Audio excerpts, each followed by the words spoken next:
What happens when one of America's most iconic landmarks becomes the center of political outrage? That is exactly what happened after shocking reports emerged from Washington, D.C., where protesters allegedly vandalized areas around the Lincoln Memorial reflecting pool, an act that immediately sparked national controversy and triggered fierce reactions across the political spectrum. President Donald Trump issued a strong warning, making it clear that those responsible could face serious consequences. But this story is about much more than damaged public property. It raises bigger questions. Where is the line between protest and destruction? When does free speech cross into criminal behavior?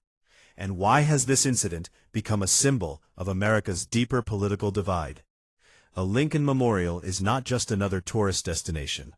It represents unity, sacrifice, and American democracy. Built to honor President Abraham Lincoln, the memorial stands as one of the most powerful symbols in U.S. history. That is exactly why the recent reports shocked so many people.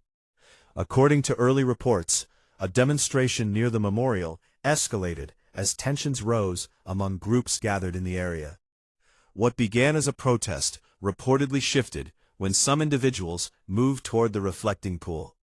Soon after, videos and images flooded social media.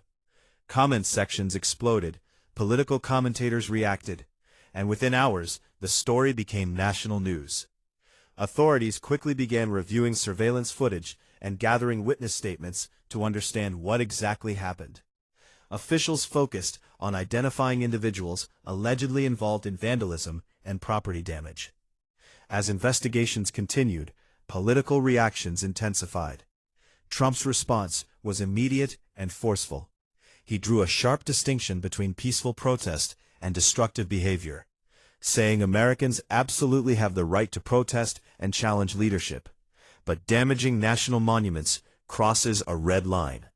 That message resonated strongly with supporters who argued that public property cannot become collateral damage during political unrest. Many said America's historic landmarks represent shared national identity and must remain protected regardless of political disagreement.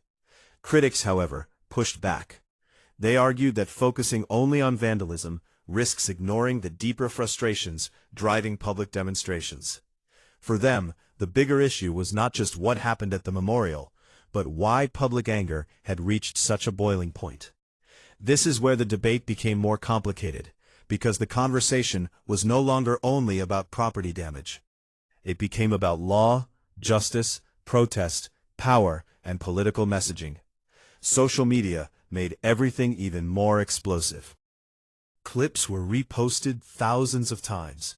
Hashtags began trending, and reaction videos flooded every major platform. As often happens online, outrage spread faster than facts. People formed opinions before full details were confirmed, accelerating polarization across the country. Meanwhile, investigators continued gathering evidence to determine whether organized groups were involved and what legal charges might follow. Depending on the extent of damage, penalties could be serious. Trump's warning was not just about one incident. For many analysts, it reflected a broader law and order strategy, one that has long resonated with voters concerned about public safety and national stability. By taking a hard stance, Trump positioned himself as a defender of order and national symbols. For supporters, that reinforced leadership. For critics, it reinforced division. And that contrast defines modern American politics. People increasingly interpret events through ideological lenses, often reaching opposite conclusions from the same incident. That is why this story matters far beyond Washington, D.C. It touches fundamental questions about democracy itself.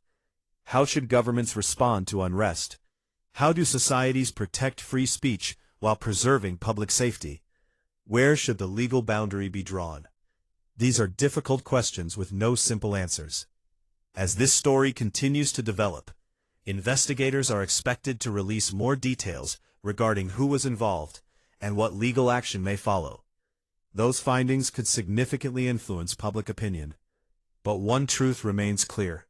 In the digital age, outrage moves fast, while truth often takes time. So now the question turns to you.